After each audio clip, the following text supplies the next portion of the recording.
Hi, I'm Sharon Howard from thehealthyrunner.com and Transformation Physical Therapy. And today we're going to talk about how to do yoga the right way when you have back pain. So I get this question a lot from clients that I work with is yoga good for my back pain? And overall, I feel like the answer is absolutely, as long as it's done right and it's done appropriately for your body. And so we're going to talk about how to do yoga the right way and appropriately for your body if you're having back pain. So the first thing I would suggest that you do if you want to try yoga for your back pain is test your back to see if you have a flexion or an extension bias. So you're going to start with just testing your range of motions. You're going to lean back, hands on your hips, reaching back, and notice if that's uncomfortable, if that increases your back pain, or if it feels fine. And then you're going to reach forward. And again, notice how that feels. And then to test whether you have extension or flexion bias, you're going to do repetitions. So you're going to start with extension, and you're just going to put your hands on your hips and bend backwards 10 times. While you're bending backwards, you want to take note of whether or not the extension is starting to feel better or worse as you're going. So bending backwards.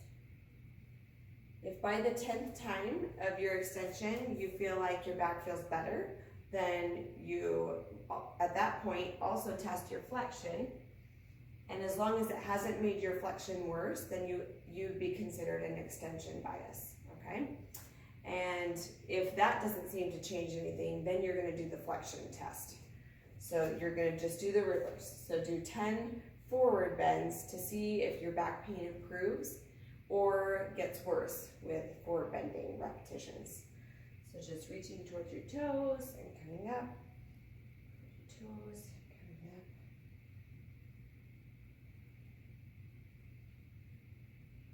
So again, if by the 10th you've noticed that it's starting to feel a little bit better, then you do an extension test. And as long as it hasn't spiked up your extension pain, then you can consider yourself in a flexion bias. So you want to think about which bias you have, and if neither of those seems to make much difference on your back pain, or they both bother it, then you're just going to do very small ranges of motion with your yoga practice, okay? So we're going to start next going through some of the great poses that are helpful if you have an extension bias, okay? So if you have an extension bias, then you want to avoid a lot of forward bending positions until it's feeling better. Eventually you can get back into that, but you want to be really cautious. So anytime you're coming into a forward bend, you're going to go really slowly, and you're not going to go really deep pushing it into that. If it's really severe, then I would suggest even avoiding all forward bend motions, and that until it's calming down. So anything, a standing extension, those are all great things. And sometimes if somebody's having back pain, I even suggest doing a couple repetitions. So anytime it cycles through that, doing an extension and then coming back up and getting a few of those repetitions in a row as part of your practice. Also doing cat-cow is a great one for back pain in general. But if you're having an extension bias, then you just want to focus more on the cow and coming to more of a neutral position. So breathe in and blow out, just coming to neutral. If you have more of a flexion bias, then you're going to do more of the cat position. So you're going to blow out. Breathe in, coming to neutral. Blow out. Breathe in, coming to neutral. Okay. And then if you're doing if you have an extension bias, then you want a great thing to do would be things like cobras and up dogs. So just doing, and you can do repetitions with these as well. So with your cobra, keeping those shoulders down, squeezing the glutes to help protect the back, and then coming back down.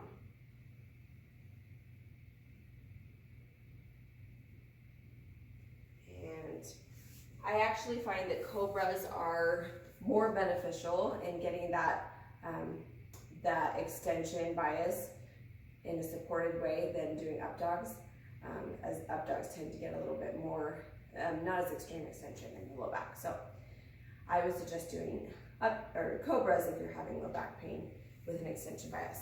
And if you're having a flexion bias, then instead of focusing on a lot of cobras, then you just go more into the down dogs. And you can come to neutral and kind of pump through some down dogs.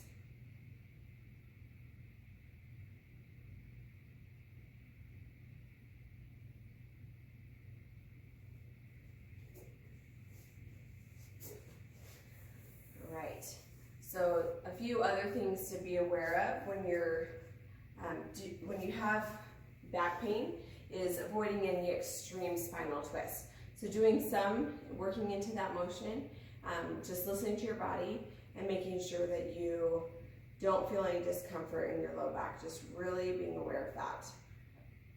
Another key with doing yoga when you have low back pain is making sure that you engage your abdominal muscles as you're going through all of the motions, whether it's going through warrior postures or a vinyasa. You want to make sure that you're pulling your abdomen, your belly button to your spine to protect your spine. And if you do that, you're going to be working your core strength and using yoga to the best benefit. A couple of other really great exercises for low back pain that you can incorporate into your yoga practice are doing pelvic tilts. So just rocking back and forth helps to get some blood flow to that low back. So you're going to rock, have a little bit of an arch here, and then draw that belly button down. And this one is great for either flexion or extension bias. You're not going into an extreme range of motion with either, but you're just getting the blood flow between the spinal segments. And then you can work into, if you are an extension bias, working into bridges. And if you have an extension bias, it's great to kind of hold it at the top a little bit, but making sure that you're squeezing your glutes so that you're protecting your back and not putting all the strain on your low back.